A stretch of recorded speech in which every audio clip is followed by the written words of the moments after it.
Luar biasa. Puji Tuhan, Tuhan Yesus baik dalam kehidupan kita semua.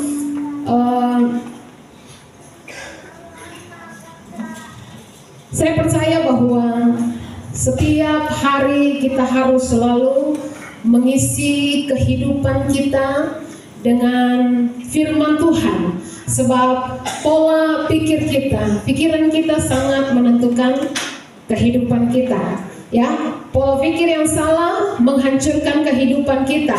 Ya, pola pikir yang benar membawa kehidupan kita kepada kebenaran. Nah, pertanyaannya bagaimana kita mengubah pola pikir kita? Hari-hari ini segala hal yang sementara terjadi membuat orang merasa ketakutan, orang hidup dalam kekhawatiran. Tetapi hari-hari ini kita harus ingat kebenaran firman Tuhan.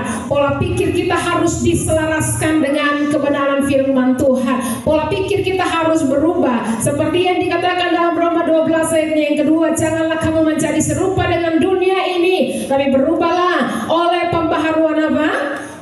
Pola pikir kita, supaya kita bisa membedakan manakah yang baik, yang berkenan kepada Allah, ya, dan yang sempurna. Jadi Bapak Ibu yang diberkati oleh Tuhan, kalau kita berbicara tentang hal-hal yang sementara terjadi hari-hari ini, dan kalau kita bicara tentang bagaimana pikiran kita harus diperbaharui dari hari ke hari, ya, pertanyaannya kenapa kita harus memiliki pola pikir yang terus-menerus diperbaharui? Tujuan utamanya kalau kita lihat Roma 12 ayat yang kedua, sebentar, Roma 12 ayat yang kedua. Janganlah kamu menjadi serupa dengan dunia ini, tetapi berubahlah oleh pembaruan budimu, supaya kamu dapat membedakan manakah kehendak Allah, apa yang baik, yang berkenan kepada Allah, dan yang sempurna. Jadi kenapa pola pikir kita harus diperbaiki? Tujuan utamanya adalah ini, supaya kamu bisa bedakan mana kehendak Allah, mana yang bukan kehendak Allah, mana kehendak Allah, mana kehendak diri sendiri. Ya, jadi kenapa kita harus berubah dalam pola pikir kita? Karena kalau kita tidak berubah dalam pola pikir kita, kita tidak bisa membedakan mana kehendak Tuhan, mana yang bukan kehendak Tuhan. Akhirnya banyak orang jalan sesuai kehendaknya sendiri, tidak sesuai kehendak Tuhan. Ya, jadi tidak semua kejahatan itu salah iblis semata-mata. Seringkali kita berjalan sesuai kehendak daging. Tapi kan saya sudah ke gereja kok masih ya berjalan sesuai kehendak sendiri, karena tidak ada pembaharuan pikiran. Ternyata kalau pikiran tidak diperbaharui oleh firman, ya, kita manusia tidak bisa membedakan mana kehendak Allah, mana yang baik, yang berkenan kepada Allah, dan yang sempurna. Ya, kalau pikiran kita tidak diperbaharui, kita tidak tahu bahwa ini kehendak Tuhan atau kehendak saya sendiri. Saya lagi berjalan sesuai kehendak Tuhan atau kehendak saya sendiri. Saya lagi berkenan kepada Tuhan atau saya lagi berusaha untuk menyenangkan hati saya sendiri. Kita tidak bisa membedakan. Terus apa pentingnya? Ya, supaya kita bisa membedakan mana kehendak, supaya kita bisa hidup sesuai kehendak Tuhan.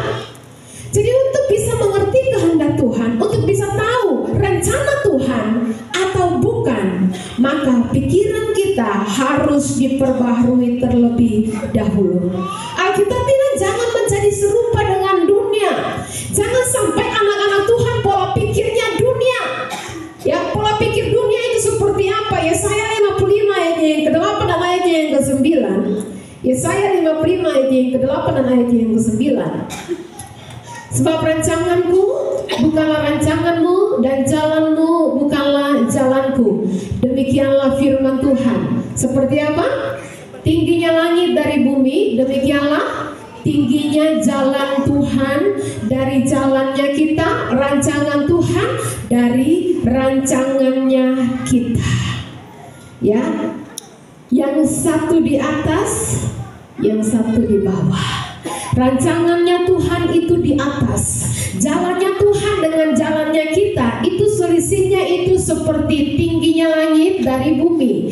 Itu tingginya, bedanya rancangan Tuhan dari rancangan kita beda jauh. Yang satu langit, yang satu bumi. Jalan Tuhan dengan jalan kita itu beda jauh. Bedanya selisihnya bagaimana? Satu langit, satu bumi. Bedanya sangat jauh. Ya, pikiran dunia terbatas, pikiran Tuhan tidak terbatas. Nah, kenapa kita semua punya pola pikir dunia? Ya karena kita dari kecil sampai besar ini kita tinggal di dunia, maka tidak heran pola pikir kita pola pikir dunia.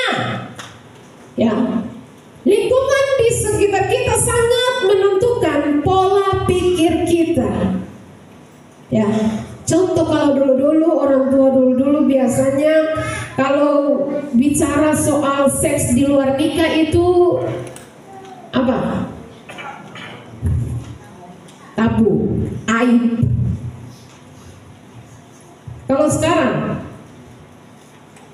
seks di luar nikah biasa. Seks di luar nikah, oh kalau saya masih perawan, masih berjaga, kalau umur 25 masih perawan, masih berjaga, usia ketinggalan zaman. Ya, itu sekarang.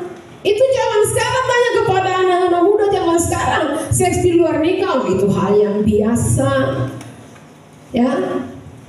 Karena kita tinggal di dunia ini, maka pola pikir kita pola pikir dunia. Makanya lama kelamaan, ya, ketika kita ada di lingkungan seperti ini, itu akan membentuk pola pikir kita. Akhirnya kita dibawa sampai satu titik. Oh iya, kayaknya seks apa-apa. Kalau hubungan seks di luar nikah itu seks apa-apa. Zaman sekarang mah itu sudah biasa. Ya jadi itu seks apa-apa. Ada perubahan pola pikir. Jadi apa yang harus kita lakukan supaya kita bisa berubah dalam pola pikir kita? Yang tadinya pola pikir yang salah diganti dengan pola pikir yang sesuai dengan firman Tuhan. Yang lama dihapus, ya, dan yang baru itu yang diformat ulang dalam kehidupan kita. Disinilah terjadi pembaharuan pikiran. Dan ingat, untuk memperbarui pikiran itu tidak gampang, tidak semudah kita buang isi wadah, ya, lalu kemudian isi yang baru. Tidak bisa seperti itu. Kenapa? Karena tadi saya sudah katakan, pikiran kita sudah terbentuk dari sejak kita kecil di dunia ini sampai dewasa. Semua di dunia ini mengisi pikiran kita, ya. Dan untuk memperbaharui pikiran dibutuhkan kesabaran dan konsistensi terus menerus. Karena itu selalu saya ingatkan, tidak cukup 1 minggu 1 kali kita dengar firman. Saudara punya pola pikir itu sudah terbentuk dari kecil, dan untuk mengubah setiap hari pola pikir terbentuk dari kecil sampai usia berapa ini? Sudah usia 30 atau 40 ini, sudah dari kecil terbentuk setiap hari, setiap waktu. Lalu mau ubah pola pikir dunia itu dengan cara 1 minggu 1 kali isi dengan firman Tuhan. Saudara yakin bisa? Tidak bisa. Setiap hari, setiap waktu dunia mengisi pikiran kita. Itu terbentuk dan itu mengisi pikiran kita. Lalu kita mau buang pola pikir yang lama, pembaharuan pikiran dengan cara 1 minggu 1 kali isi dengan firman Tuhan. Tidak bisa. Ya.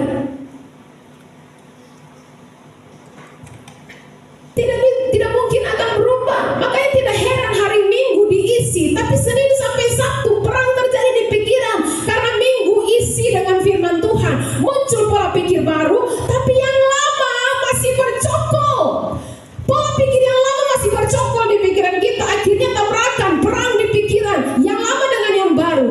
Tapi karena lebih banyak isi pikiran kita dengan yang lama, dengan dunia punya, makanya yang dunia punya yang menang. Mengubah pola pikir itu seperti kita mau ganti isi dari satu wadah misalnya. Di wadah itu ada air keruh, pecek, ya, air keruh, dan kita mau supaya dalam wadah itu isinya jadi air jernih. Caranya bagaimana? Tidak bisa angkat air keruh lalu buang isi air jernih, tidak bisa. Caranya bagaimana? Tanpa mengangkat dan membuang itu air, tapi air dalam wadah ini harus berubah. Yang tadinya pecek, yang tadinya lumpur, harus berubah menjadi air jernih. Caranya bagaimana? Isi dengan isi dengan air jernih. Isi dengan air jernih. Yang terjadi adalah akan tumpah keluar, ya, yang keruh, yang kotor, tumpah keluar. Yang tadinya dia coklat, ya, kemudian waktu isi terus dengan air jernih, isi terus dengan air yang jernih itu, yang bersih itu akan keluar terus, akhirnya jadi kabur, warnanya jadi kabur. Mau bilang jernih ya belum, tapi isi terus sampai semua kotoran itu keluar. Maka wadah itu akan kelihatan sampai tidak ada lagi kotoran di dalam wadah itu. Maka akan kelihatan isi wadah itu adalah air jernih, ya. Jadi bagaimana supaya kita bisa mengubah pola pikir kita yang duniawi, ya, menjadi pola pikir yang benar. Filipi 4 ayatnya yang ke-8. Filipi 4 ayatnya yang ke-8 yang sudah dapat membacakan bagi kita. Filipi 4 ayat yang ke-8, demikian firman Tuhan. Jadi akhirnya saudara-saudara, semua yang benar, semua yang mulia, semua yang adil, semua yang suci, semua yang manis, semua yang sedap didengar, semua yang disebut kebaikan dan patut dipuji, pikirkanlah semuanya itu. Dan apa yang telah kamu pelajari, dan apa yang telah kamu terima, dan apa yang telah kamu dengar, dan apa yang telah kamu lihat padaku, lakukanlah itu. Maka Allah sumber damai sejahtera akan menyertai kamu. Iya. Akhirnya saudara-saudara, kalau saya baca dari terjemahan masa kini, akhirnya saudara-saudara, isilah pikiranmu dengan hal-hal bernilai yang patut dipuji, yaitu hal-hal yang benar, yang terhormat, yang adil, murni, manis, dan baik. Ya. Akhirnya saudara-saudara, isi pikiranmu dengan hal-hal yang bernilai. Jadi bagaimana supaya kita bisa ganti pola pikir kita dengan pola pikir yang benar, yang sesuai dengan firman Tuhan. Isi pikiran kita dengan kebenaran firman Tuhan. Karena pola pikir kita, ya, pikiran kita itu sangat menentukan kehidupan kita. Kita bisa hidup sesuai kehendak Tuhan atau tidak. Itu terjadi kalau pola pikir kita diubahkan supaya kamu bisa membedakan manakah kehendak Allah, apa yang berkenan kepada Allah, yang baik dan yang sempurna. Ya. Jadi saya kasih contoh pola pikir dunia. Kalau katong yang bikin salah, ya, lalu kemudian katong mengalah, itu sama dengan apa? Rugi, enak saja. Dia yang bikin salah, kok kata yang mengalah, enak saja, ya. Nah ini pola pikir dunia. Kalau beta sing salah, beta tidak akan mengalah, ya. Karena kalau mengalah itu sama dengan rugi, ya. Itu pola pikir dunia. Tapi pola pikirnya firman Tuhan, Tuhan sudah lebih dulu mengampuni kamu, ya. Maka ampunilah orang yang bersalah kepadamu. Mulai diisi dengan firman Tuhan. Isi terus. Terjadi perang dalam pikiran. Kalau beta ampuni, kalau beta mengalah, berarti beta kalah, beta rugi. Ini perang dalam pikiran. Tapi hati nurani mulai berbicara, tapi karena Tuhan sudah mengampuni kamu, semua kesalahan kejahatanmu sudah diampuni oleh Tuhan, maka kamu pun harus melepaskan pengampunan. Itu terus diisi dalam kehidupan kita, maka lama-lama pikiran kita menjadi baru. Terus untungnya untuk saya apa ya? Kalau pola pikir kita berubah, kita akan hidup sesuai kehendak Tuhan. Sebab hanya orang yang hidup sesuai kehendak Allah yang akan masuk kerajaan Allah, yang akan masuk dalam kerajaan surga. Ya, orang tua, penting atau tidak peran orang tua untuk mendidik anak takut akan Tuhan? Sangat-sangat penting, ya. Sebab kalau anak itu tidak hidup sesuai dengan kehendak Tuhan, itu sama saja engkau orang tua melahirkan dia untuk dilemparkan ke dalam neraka. Sekali lagi, penting atau tidak peran orang tua untuk mendidik anak-anak hidup sesuai dengan kehendak Tuhan? Sangat-sangat penting. Karena ketika kita tidak mendidik anak-anak hidup sesuai kehendak Tuhan, sama saja dengan kita melahirkan dia untuk dilemparkan ke dalam neraka. Ya. Jadi orang-orang tua hari-hari ini kita tidak bisa hidup dengan santai. Ya yang penting saya sudah melahirkan, biayai dia sekolah, dan kemudian dia bisa sekolah sampai hari ini, kasih makan cukup, kasih pakai cukup. Tidak sampai di situ. Kau harus tuntut dia untuk dia hidup sesuai kehendak Allah. Karena kalau tidak, sama saja dengan kita lahirkan dia untuk dilemparkan ke dalam neraka. Sebab hanya orang-orang yang hidup sesuai kehendak Allah yang akan masuk dalam kerajaan surga. Bukan orang yang dapat kerja bagus, bukan orang yang sukses, bukan orang yang punya kekayaan melimpah yang akan masuk dalam kerajaan surga. Hanya orang-orang yang hidup sesuai kehendak Tuhan. Itu sebabnya pembaharuan pola pikir itu sangat penting, dan itu harus ditanamkan sejak kecil. Ya, sangat penting untuk bagaimana tujuannya cuma satu, supaya bisa membedakan mana kehendak Allah, mana yang bukan. Kenapa terlalu penting ibu pendeta? Ya suka-suka kita, hidup saya. Ya iya, hidup kamu. Tapi saya cuma ingatkan, kalau kamu tidak hidup sesuai kehendak Tuhan dan kamu hanya hidup sesuai kehendakmu, tempatmu di neraka. Sebab bukan semua orang yang berseru kepadaku. Matius 7 ayat yang ke-21. Coba tampilkan ayat itu. Matius 7 ayatnya yang ke-21.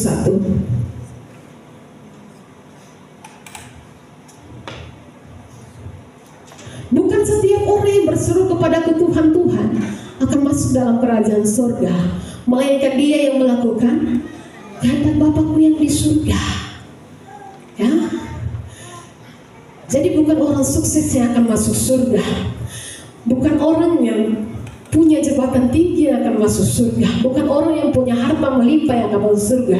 Hanya orang-orang yang melakukan kehendak Bapakku yang di surga, dia yang akan masuk dalam kerajaan surga. Jadi penting, sangat penting untuk memperbaharui pola pikir kita. Tadi malam dalam ibadah pemuda, saya bawa tentang Lazarus dan orang kaya. Saya mau kita lihat dulu dalam Lukas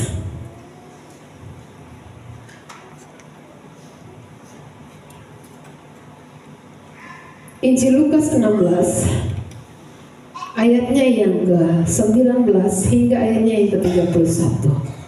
Lukas 16 ayat 19 hingga ayatnya yang ke-31. Kalau Bapak Ibu sudah dapat, saya undang kita semua bangkit berdiri.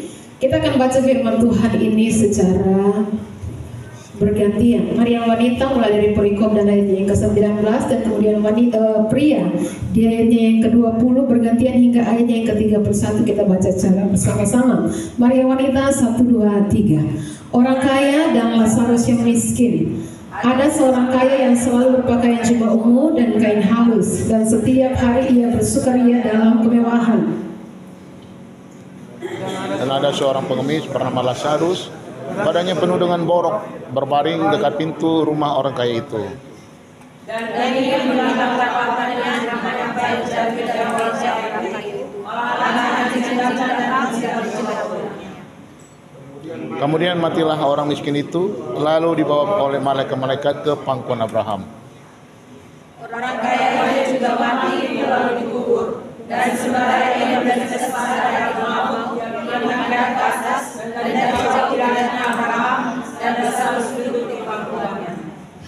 Lalu ia berseru katanya, Bapa Abraham, kasihanilah aku, suruhlah Lazarus supaya ia mencelupkan ujung jarinya ke dalam air dan menyejukkan lidahku. Tetapi Abraham berkata, hendak ingatlah bahwa kau telah menerima segala hasil waktu hidupmu, sedang bersalah sesuai yang buruk. Sekarang ia berketurunan dan kau sama dengan kita. Selain daripada itu di antara kami dan engkau terbentang jurang yang tak terseberangi, supaya mereka yang mau pergi dari sini kepadamu ataupun mereka yang mau datang dari situ kepada kami tidak dapat menyeberang. Kata orang itu, kalau demikian aku minta kepada Bapa supaya engkau menyuruh dia ke rumah ayahku. Sebab masih ada 5 orang saudaraku, supaya memperingati mereka dengan sungguh-sungguh agar mereka jangan masuk kelak ke dalam tempat penderitaan ini. Tetapi kata Abraham, ada kesaksian sama-sama dan nanti. Baiklah mereka melihat kesaksian itu. Jawab orang itu, Tidak, Bapak Abraham, tetapi jika ada seorang yang datang dari antara orang mati kepada mereka, mereka akan bertobat. Sama-sama. Kata Abraham kepadanya, jika mereka tidak mendengarkan kesaksian Musa dan para nabi, mereka tidak juga akan mau diyakinkan, sekalipun oleh seorang mati yang bangkit dari antara orang mati. Amin. Untuk firman Tuhan, Bapak Ibu dipersilakan duduk kembali. Nah, kita melihat kisah yang diceritakan oleh Tuhan tentang orang kaya dan Lazarus. Ya, seorang kaya selalu berpakaian jubah ungu dan kain halus. Setiap hari ia bersukaria dalam kemewahan. Saya tadi malam tanya kepada pemuda, kira-kira apa yang salah dengan orang yang bersukaria dalam kemewahan? Apa yang berdosa dengan orang yang bersukacita, bersukaria dalam kemewahannya setiap hari? Apa yang salah? Ya, sehingga kita melihat ketika orang miskin mati, Alkitab bilang begini, dibawa oleh malaikat-malaikat ke pangkuan Abraham. 23, orang kaya itu juga mati lalu dikubur, dan sementara ia menderita sengsara di alam maut, ia memandang ke atas, dan dari jauh dilihatnya Abraham dan Lazarus duduk di pangkuannya. Ya, jadi ternyata hidup ini adalah kesempatan. Sama-sama bilang dengan saya, hidup adalah kesempatan. Saudara yang dikasihi oleh Tuhan, hidup adalah kesempatan.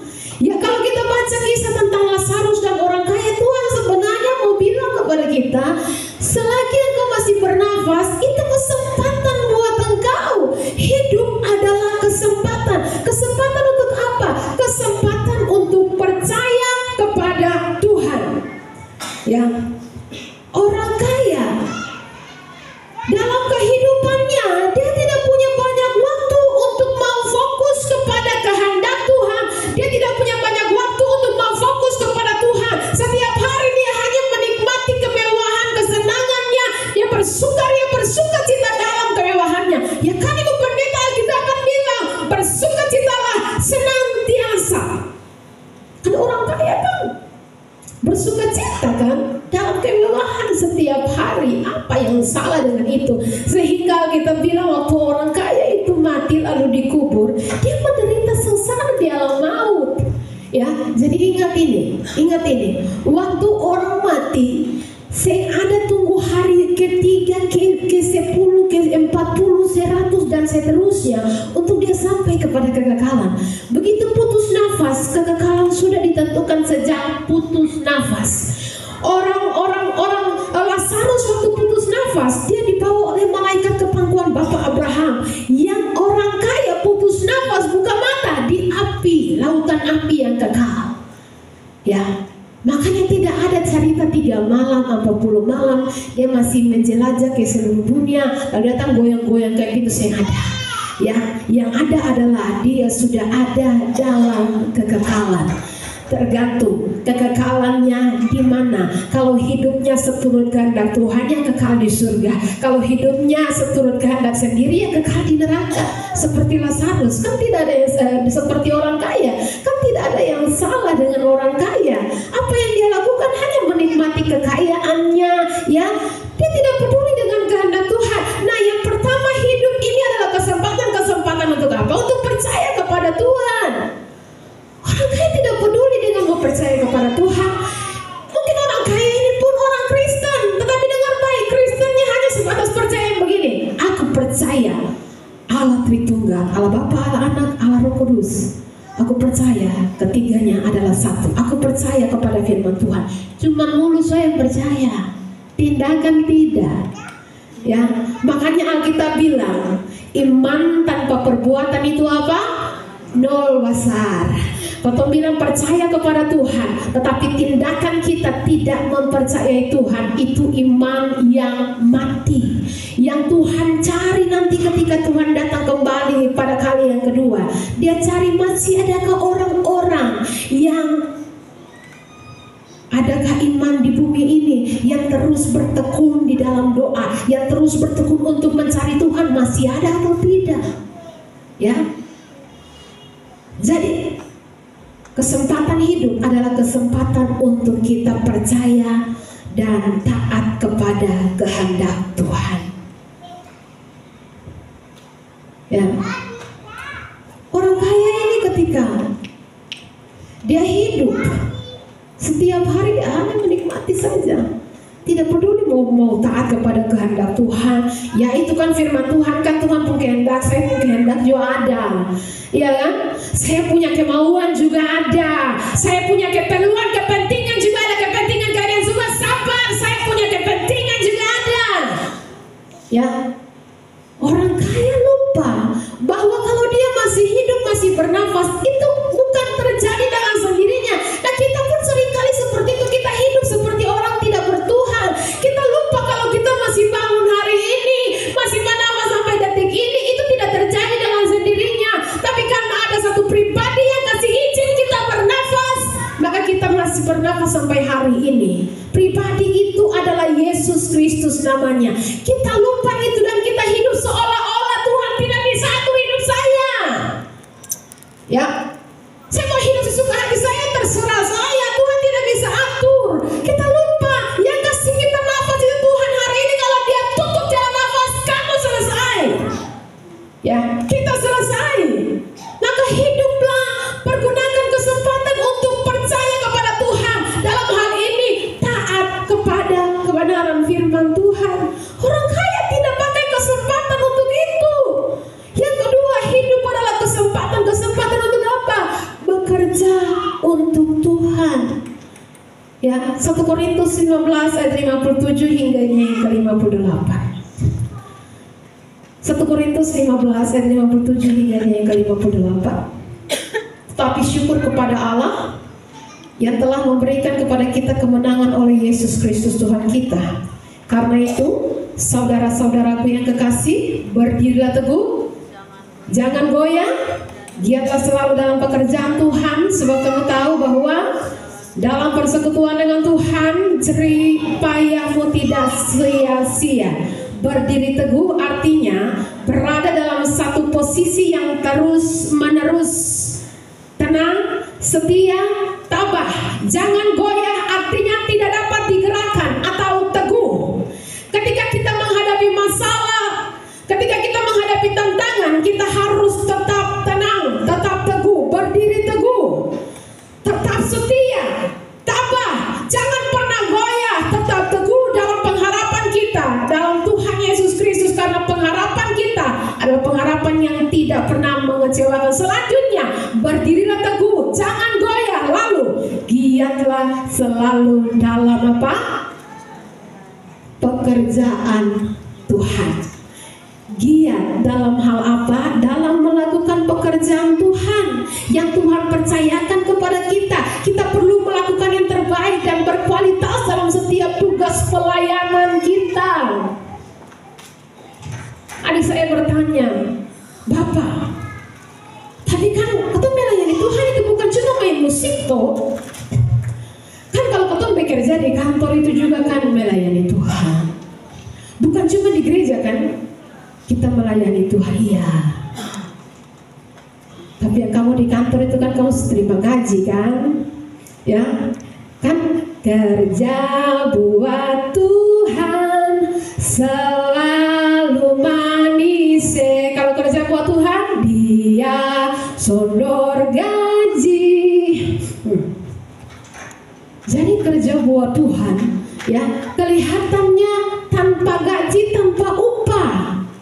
Ya, jadi kalau kita bisa bergiat dengan segala kekuatan, kita mau sakit-sakit tetap masuk kantor. Kenapa? Karena ada upah, ada uang, ada gaji. Setelah habis bulan kita terima gaji. Tapi kerja seperti itu Tuhan waktu-waktu kerja dengan segenap hati. Talenta yang ada pada kita, dimanapun kita berada, waktu di kantor kita bisa memberitakan firman Tuhan, kita bisa pakai tempat pekerjaan kita sebagai ladang untuk kita beritakan firman Tuhan, sebagai ladang untuk kita bawa orang untuk kenal Tuhan.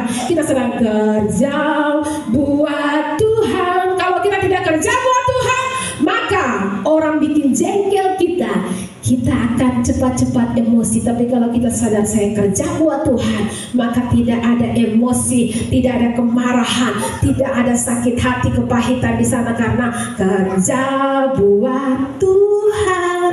Ya, giatlah selalu dalam pekerjaan Tuhan.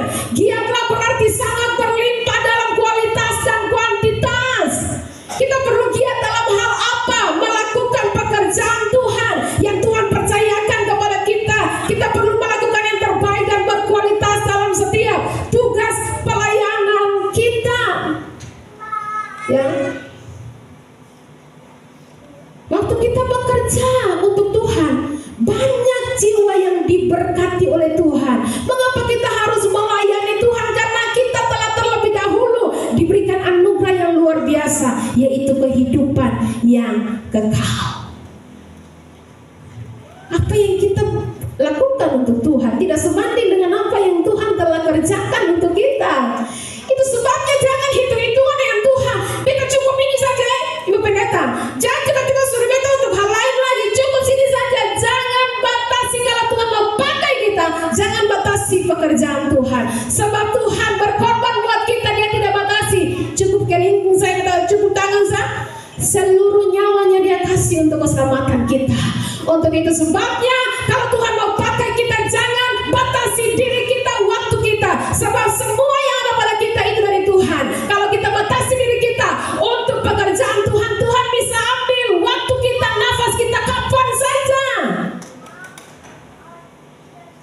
Ya, ingat apa yang kita buat Tuhan, lakukan buat Tuhan, itu tidak sebanding dengan apa yang Yesus kerjakan buat kita.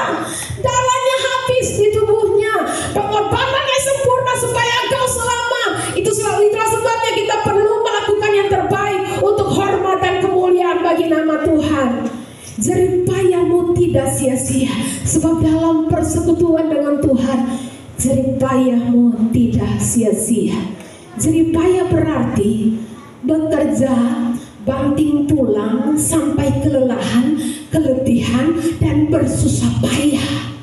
Ya, firman Tuhan mengingatkan kalau kita giat melayani Tuhan, maka kalau kita bekerja banting tulang sampai kelelahan, keletihan, bersusah payah, maka kelelahan kita dalam melayani Tuhan tidak akan sia-sia. Itu diperhitungkan oleh Tuhan.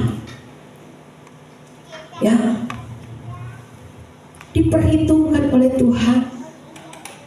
Berdiri teguh, terus menerus seperti itu. Giat selalu.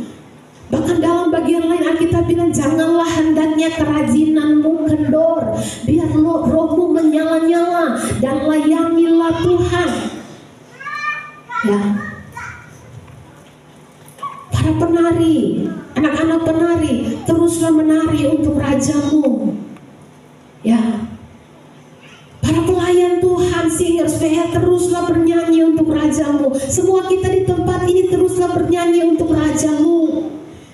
Ya, aduh, pasti para penari mungkin ada di sini yang memikirkan bagaimana beta masa depan. Waktu dia menari mungkin dia pikir bagaimana beta bisa dapat kerja yang bagus. Ya, yang satu pikir bagaimana beta pun sekolah bisa selesai, beta lanjut kuliah. Bagaimana begitu sambil menari mungkin dia pikir seperti itu. Tapi percayalah, Tuhan tidak pernah menutup mata. Dia tahu kebutuhanmu, amin.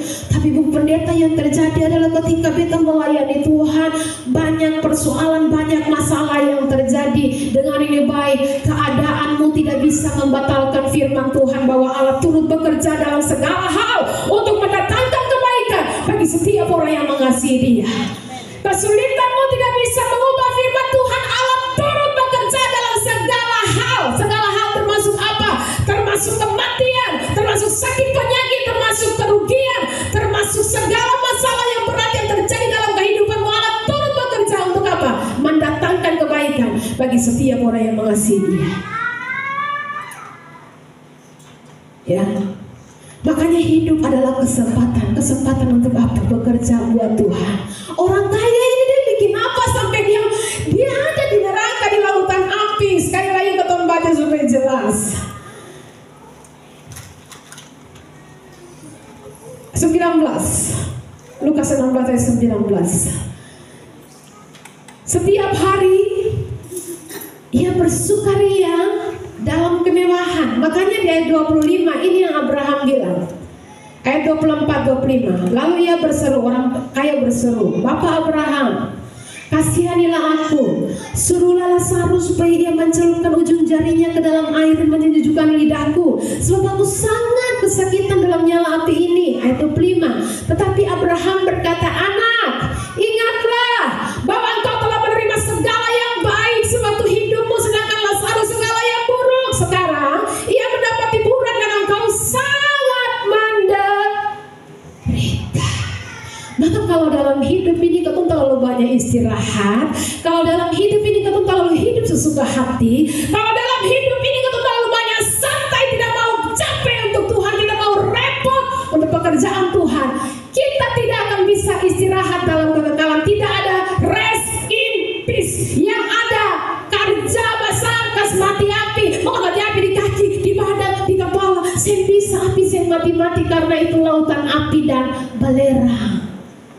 Abraham bilang, anak, sudah cukup kamu santai di dunia. Kamu sudah terima segala yang baik di dunia. Kamu tidak pernah menderita di dunia. Mau menderita apa? Ya, mau menderita sih, mau menderita per Tuhan, sampai per Tuhan saya mau bahitung dengan Tuhan. Tadi bang saya ingatkan lagi, pemuda ingat, bupati tuh waktu mau pemilihan, semua orang yang bekerja buat dia pun tim sukses semua. Waktu dia terpilih, yang dia pun tim sukses yang kerja buat dia, itu dia akan angkat menduduki posisi-posisi penting, kepala bidang, kepala dinas, kepala ini itu, BUMN dan sebagainya. Dia akan angkat tim-tim suksesnya, orang-orang yang kerja buat dia. Tuhan waktu datang sebagai raja, yang dia akan angkat untuk masuk dalam kerajaan surga, orang-orang yang siap malah bekerja untuk dia, yang mau capek untuk dia. Maka hidup itu adalah kesempatan untuk melayani Tuhan. Hidup itu kesempatan bekerja buat Tuhan. Jangan berhitung dengan Tuhan, ya. Jangan perhitungan dengan Tuhan. Aduh, ya. Jangan batasi diri kita. Makanya Abraham ingatkan orang kaya ini, saya cukup menerima segala yang baik, ya. Capek sedikit ada tunggu, melayani 1 hari, istirahat 1 bulan, ya. Capek 1 hari, kok istirahat 2 bulan, 3 minggu, 3 bulan, istirahat betul-betul. Saya mau sekali capek per Tuhan, oh bahitung terus, ya. Giatlah selalu dalam pekerjaan Tuhan, sebab kamu tahu dalam persekutuan dengan Tuhan jeripaya itu artinya sampai capek, sampai keletihan, kecapean, semua itu akan Tuhan balas kepada kamu.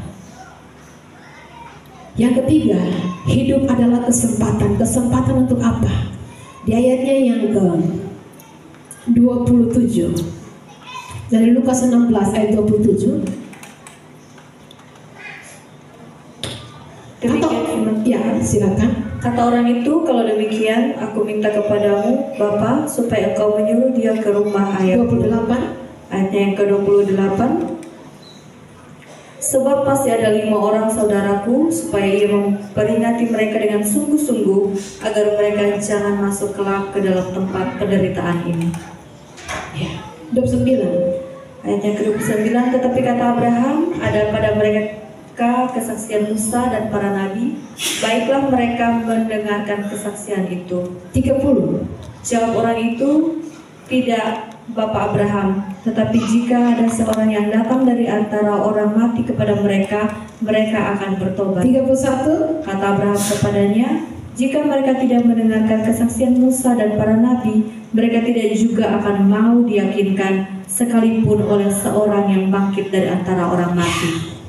Jadi saudara lihat, ya, hidup adalah kesempatan untuk apa? Yang ketiga, untuk memberitakan firman Tuhan. Orang kaya selagi hidup, yang ada beban di hati berberitakan firman Tuhan. Nanti sumati di ayatnya yang ke-27-28. Lalu orang itu bilang, kalau begitu Bapak Abraham, tolong bilang Lazarus bangkit, lalu pergi ke rumah ayahku, karena di sana masih ada 5 orang adik kakakku yang masih hidup. Tolong ingat supaya mereka jangan menyusul saya masuk dalam neraka. Ini tempat yang terlalu tersiksa. Ya, Bapak Abraham bilang pada mereka, ada firman Tuhan kan. Lalu orang kaya bilang, tidak Bapak Abraham, kalau orang mati bangkit berdoa dengar, sama dia mesum lagi. Ketum bicara bertobat sampai urat-urat leher mau putus-putus. Tapi puji Tuhan banyak yang meresponi. Tapi banyak juga orang Kristen yang merasa diri benar dan tidak memerlukan pertobatan. Bataria bertobat, ya tidak mau bertobat. Begitu orang mati bangkit, wih gempar satu sama lagi. Bangkit di mana? Aroidas. Wih semua langsung. Dia bilang apa? Bertobatlah sebab kerajaan surga saudara. Ya, orang mati bangkit sudah berapa kali katanya bertobat sudah, Tuhan semua datang. Bertobat masih? Cuma gemparnya deh orang mati bangkit sah. Makanya Abraham bilang betul. 2 kali Abraham bilang ada pada mereka firman Tuhan. Kesaksian Musa dan para nabi, itu artinya hukum Taurat, perjanjian lama dan perjanjian baru ada pada mereka. Mereka harus percaya waktu baca firman Tuhan, waktu dengar firman Tuhan, mereka harus percaya di situ. Saya Bapak Abraham, kalau ada orang yang mati bangkit lalu bilang bertobat, pasti bertobat. Bapak Abraham bilang tidak. Kalau mereka tidak percaya kepada firman Tuhan yang diberitakan, mereka juga tidak akan percaya sekalipun seorang mati bangkit lalu beritakan kepada mereka, mereka tetap tidak akan percaya. Sumati saudara kasihan, Sumati baru pikir aduh beta 5 orang adik kakak itu masih belum selamat. Aduh beta 5 orang kakak yang masih hidup itu dong masih hidup sesuai kehendak sendiri. Tolong kak Bapak Abraham bilang pardon supaya donya hidup. Kalau dong baca firman Tuhan dong mesti percaya. Kalau dong percaya nanti dong menyusul lagi dalam neraka.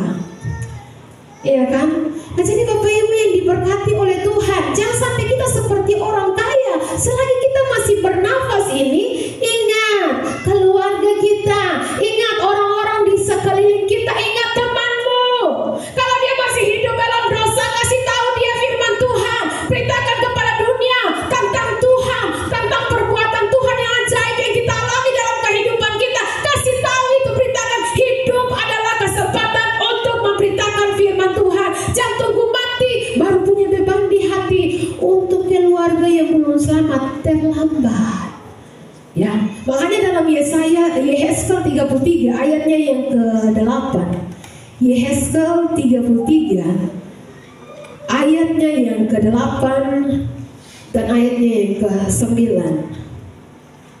Demikian firman Tuhan, kalau aku berfirman kepada orang jahat, hai orang jahat, engkau pasti mati. Dan engkau tidak berkata apa-apa untuk memperingatkan orang jahat itu supaya bertobat dari hidupnya, orang jahat itu akan mati dalam kesalahannya. Tetapi aku akan menuntut pertanggungan jawab atas nyawanya daripadamu. Ayatnya ke-9, tetapi jikalau engkau memperingatkan orang jahat itu supaya ia bertobat dari hidupnya, tetapi ia tidak mau bertobat, ia akan mati dalam kesalahannya, tetapi engkau telah menyelamatkan nyawanya. Jadi kita punya tanggung jawab untuk orang-orang di sekitar kita, tanggung jawab untuk keluarga, untuk teman-temanmu di kantor, untuk tetanggamu.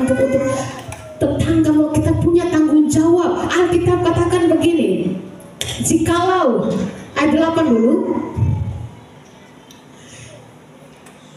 aku berfirman kepada orang jahat, hai engkau orang jahat, engkau pasti mati, dan engkau tidak berkata apa-apa untuk ingatkan orang jahat itu supaya dia bertobat dari hidupnya. Orang jahat itu akan mati dalam kesalahannya, tapi aku akan tuntut tanggung jawab atas nyawanya daripadamu. Ayat 9, tapi kalau engkau sudah peringatkan orang itu untuk bertobat tapi dia tidak mau bertobat, orang itu akan mati dalam kesalahannya, tapi engkau telah menyelamatkan nyawamu. Jadi jangan selamat sendiri. Coba sama-sama bilang jangan selamat sendiri. Ya, kalau kita sudah tahu kebenaran, tanggung jawab kita selagi masih hidup ini adalah beritakan kebenaran. Tadi malam saya bilang di pemuda, jangan suka bertunda. Ya, jangan bilang aduh nanti beta pulang kampung lain kali dong, baru sampaikan. Siapa tahu kalau kamu tidak akan pulang kampung lagi, atau waktu kamu pulang kampung dia sudah mati. Jadi waktu ketemu itu sampaikan firman Tuhan.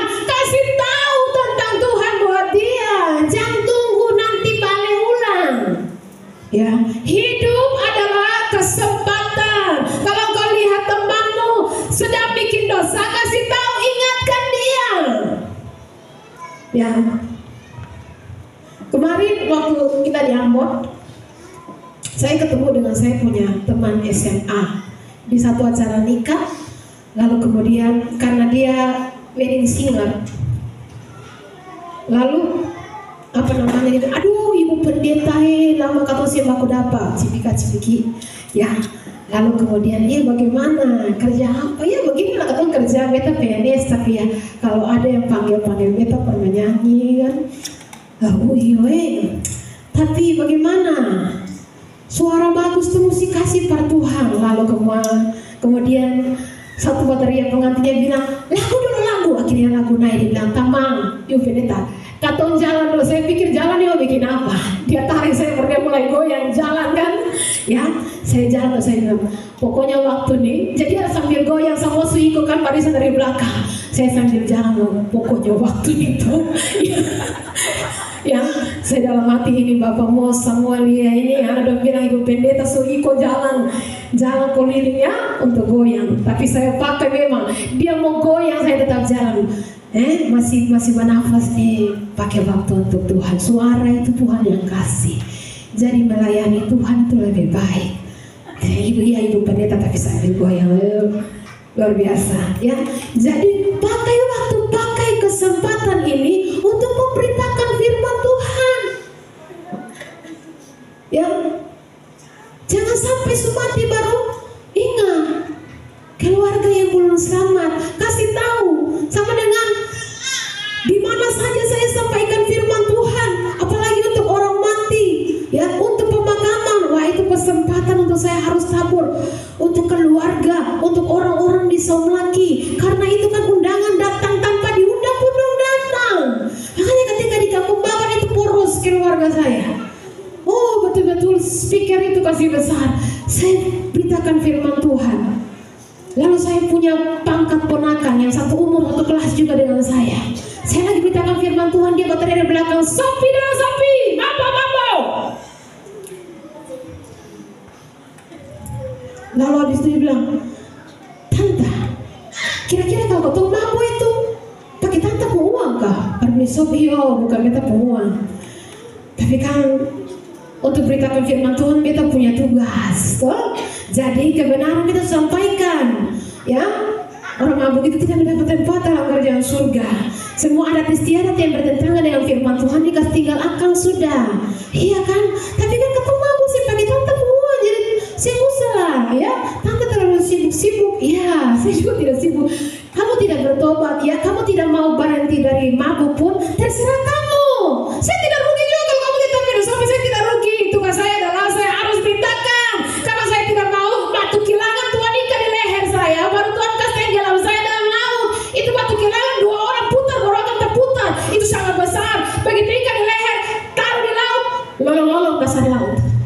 Itu geraknya Tuhan kepada orang yang menutupi kebenaran. Dan saya tidak mau menutupi kebenaran. Mati dalam dosa, mati tidak hidup sesuai kehendak Tuhan, mati dalam kehendak sendiri. Lalu apakah saya harus bilang bahwa dia telah diterima di sisi Tuhan? Itu kan kebohongan. Saya harus beritakan kebenaran. Nanti kamu mau terima atau tidak terserah kamu. Yang penting saya menyelamatkan nyawa saya. Kamu mau tolak silakan. Uang-uangmu, ya, nyawa-nyawamu. Tapi yang saya mau bilang, saya mengasihi kamu, lebih baik bertobat. Lebih baik tinggalkan sudah. Tapi kalau kamu tidak mau tinggalkan pun, ya selamat. Ya, jadi hidup adalah kesempatan untuk memberitakan Injil. Saudaraku, pergunakan kesempatan dengan baik. Kristus akan segera datang. Kemarin saya bilang di WBI, Kristus akan segera datang. Pengangkatan akan segera terjadi. Setiap hari bisa terjadi. Masa kesengsaraan akan segera tiba. Makanya Rasul Petrus berkata, ingatlah kata-kata nubuat ini. Pikirkan tentang perkataan nubuatan firman Tuhan ini. Jangan hanya jalani hidup dan kekristenan tanpa memikirkan apa yang dinubuatkan dalam kitab suci. Pikirkan, karena kalau kita pikirkan apa yang dinubuatkan dalam kitab suci, ya, kalau yang ada di pikiran kita tentang hari akhir itu, maka itu akan mengatur bagaimana kita hidup sekarang. Ya, tadi saya bilang pola pikir kita sangat menentukan kehidupan kita. Kalau di pikiran kita bagaimana Tuhan akan segera datang, bagaimana pengangkatan akan segera terjadi. Tribulation atau 42 bulan masa kesengsaraan akan segera terjadi. Maka itu akan sangat menentukan cara hidup kita, mengatur bagaimana kita hidup sekarang. Ya, makanya dalam pengkhotbah pada pasalnya yang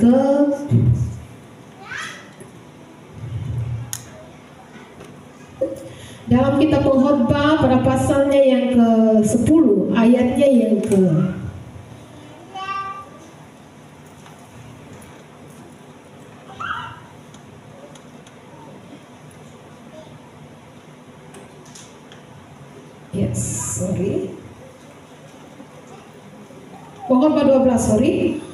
Pengkhotbah 12 ayatnya yang pertama. Coba tolong dibacakan. Pengkhotbah 12 ayat yang pertama, ingatlah akan penciptamu pada masa mudamu, sebelum tiba hari-hari yang malang dan mendekat tahun-tahun yang kau katakan tak ada kesenangan bagiku di dalamnya. Iya. Ingatlah akan penciptamu pada masa mudamu sebelum tiba hari-hari yang malang. Satu lagi dikatakan, kalau orang panjang umurnya, biarlah ia bersukacita di dalamnya, tetapi hendaklah dalam sukacitanya itu ia mengingat akan hari-hari gelap yang akan terjadi karena banyak jumlahnya. Karena hari-hari gelap itu lama, tidak berkesudahan. Makanya kalau kau masih hidup sampai saat ini, coba kau lihat dulu. Saya catat di sini. Dalam Pengkhotbah 8, coba.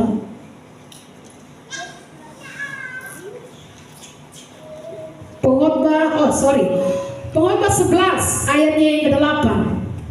Demikian firman Tuhan.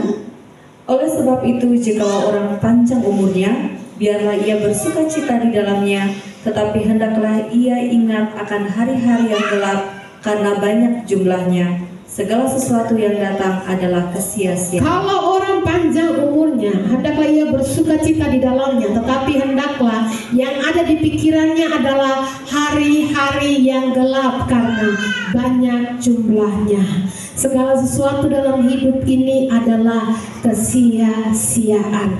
Itu sebabnya ingat, Tuhan sudah mau datang. Ingat, pengangkatan bisa terjadi kapan saja, sehingga dari pikiran kita itu akan menentukan cara hidup kita. Kalau kita mulai mengingat Tuhan akan segera datang, maka kita akan mulai berhenti buang-buang waktu. Kalau kita mulai berpikir kapan saja pengangkatan itu, rapture itu bisa terjadi, kita akan berhenti buang-buang waktu. Kita akan berhenti bermain-main. Kita akan membaca Alkitab lebih banyak, bernyanyi memuliakan Tuhan lebih banyak daripada melakukan hal-hal yang tidak berguna. Habiskan waktu lebih banyak investasi untuk kekekalan. Makanya Tuhan bilang kepada Marta, Marta, Marta, engkau sibuk dan menyusahkan dirimu dengan banyak hal. Satu saja yang perlu. Maria telah pilih bagian yang terbaik, yang tidak akan diambil daripadanya. Bersekutu dengan Tuhan, bagian yang terbaik tidak akan diambil, itu kekal selama-lamanya.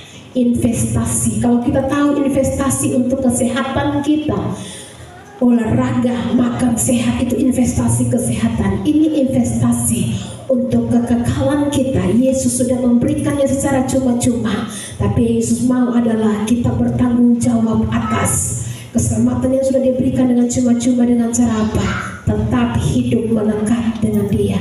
Bekerjalah untuk Tuhan. Selagi hari masih siang, akan datang malam atau mati di mana tidak seorang pun dapat bekerja lagi. Amin. Saudara mau untuk bekerja buat Tuhan, amin. Saudara mau melayani Tuhan, pergunakan kesempatan untuk memberitakan Injil, memberitakan firman Tuhan dimanapun Tuhan bawa kita. Beritakan kebenaran firman Tuhan. Ya, pakai hidup kita dengan talenta, kesehatan yang sudah Tuhan berikan. Kalau Tuhan percayakan kita untuk mendukung pekerjaan Tuhan, yuk dukung. Jangan hitung-hitungan dengan Tuhan. Tadi malam saya lihat di ibadah pemuda tinggal 8 orang, tambah saya jadi 9. Ya, Saya tanya ketua pemuda, di mana semua pengurus pemuda? Satu pindah kisah. Yang lain saya tahu masih ada urusan mengkali. Ya, saya ingatkan kembali, jangan lalai dalam melaksanakan pekerjaan Tuhan. Terkutuklah orang yang lalai dalam melaksanakan pekerjaan Tuhan. Ketika engkau sehat, kesehatanmu akan dituntut oleh Tuhan. Kau pakai apa dengan kesehatan yang saya kasih buat engkau? Ya, jangan batasi diri kita. Cukup sudah. Saya hari Minggu beribadah cukup. Saya melayani di Minggu saya cukup ya, Ibu Pendeta.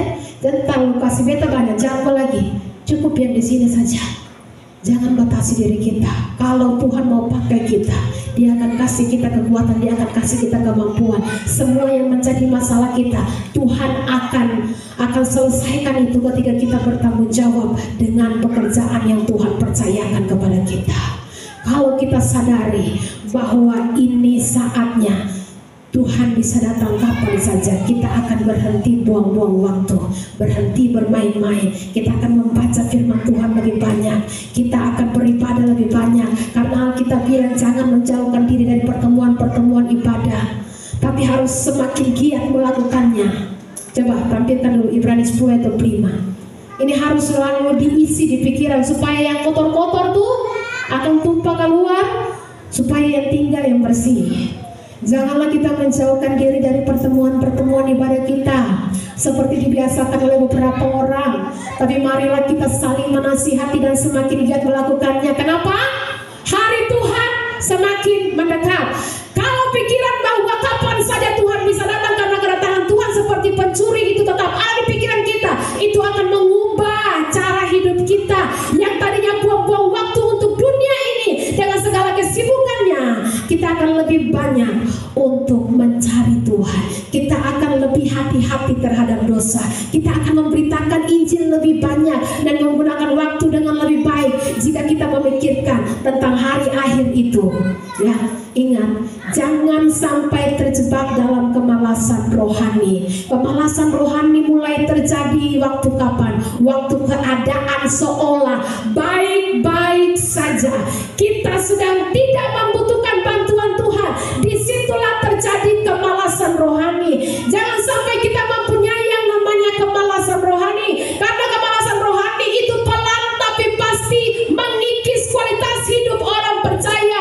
Kualitas kehidupan itu ditentukan dari karakter dan bagaimana orang itu bisa berdampak, bisa berbuah bagi lingkungannya. Dan itu hanya terjadi kalau kita melekat dengan Tuhan. Ingat, pemikiran yang salah tentang Tuhan, kesalahpahaman tentang Tuhan, itu yang menyebabkan banyak orang menjadi malas rohani. Ketika kita salah paham terhadap Tuhan, maka kita tidak akan antusias terhadap perkara-perkara rohani. Ya kan, karena kita pikir Tuhan itu kan maha kasih, Tuhan itu kan menerima saya apa adanya, jadi saya tetap hidup saja dalam dosa. Nanti habis itu hari Minggu minta ampun lagi, ya biar saya malas. Tetap Tuhan setia, saya tidak setia, Tuhan tetap setia. Kita lupa, kita tidak kenal Dia dengan benar, bahwa Dia Allah yang adil, yang akan membalaskan perbuatan setiap orang.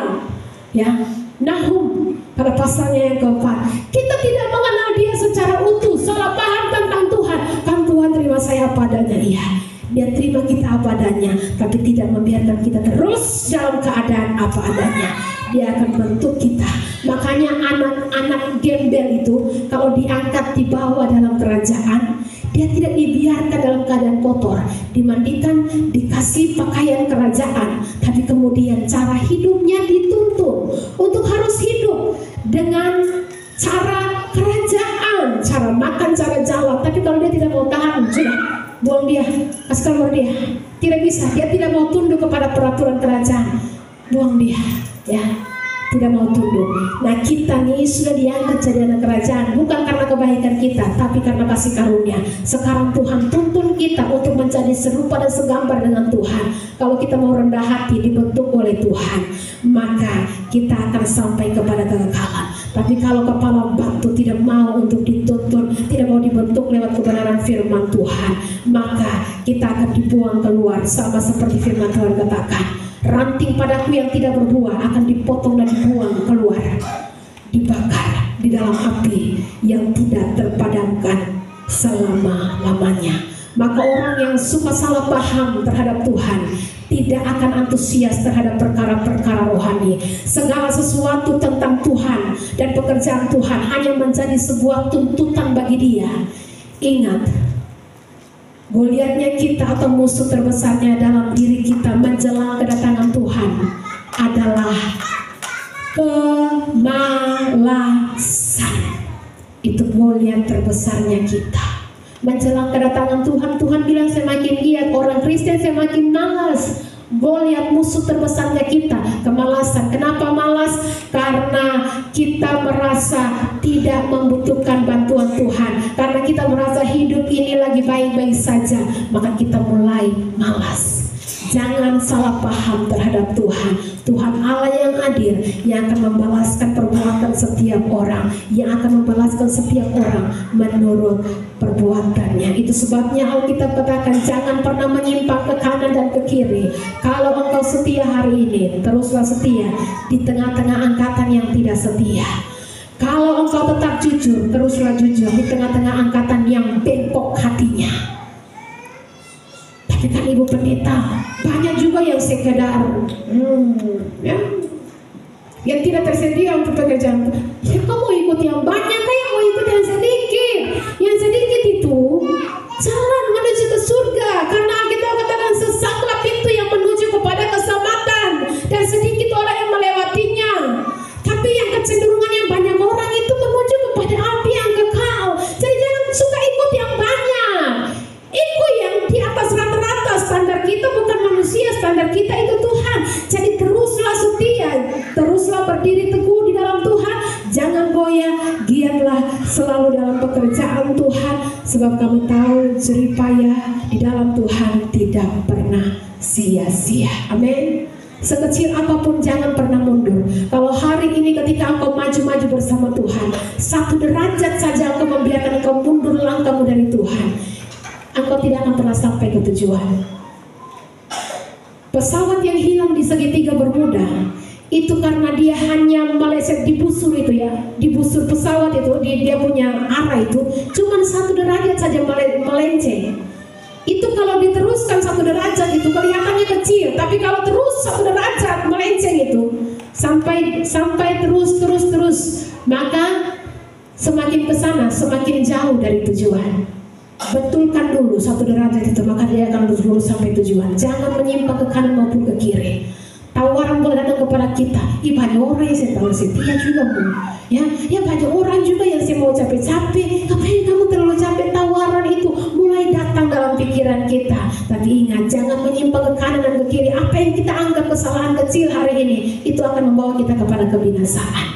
Ingat, hal yang kecil yang kita anggap tidak apa-apa, itu yang sering iblis pakai. Semua kelihatan baik-baik saja, itu yang iblis pakai. Iblis tidak datang dengan tanduk, iblis tidak datang dengan taring lalu menakut-nakuti kita. Iblis datang dengan semua yang terlihat baik-baik saja.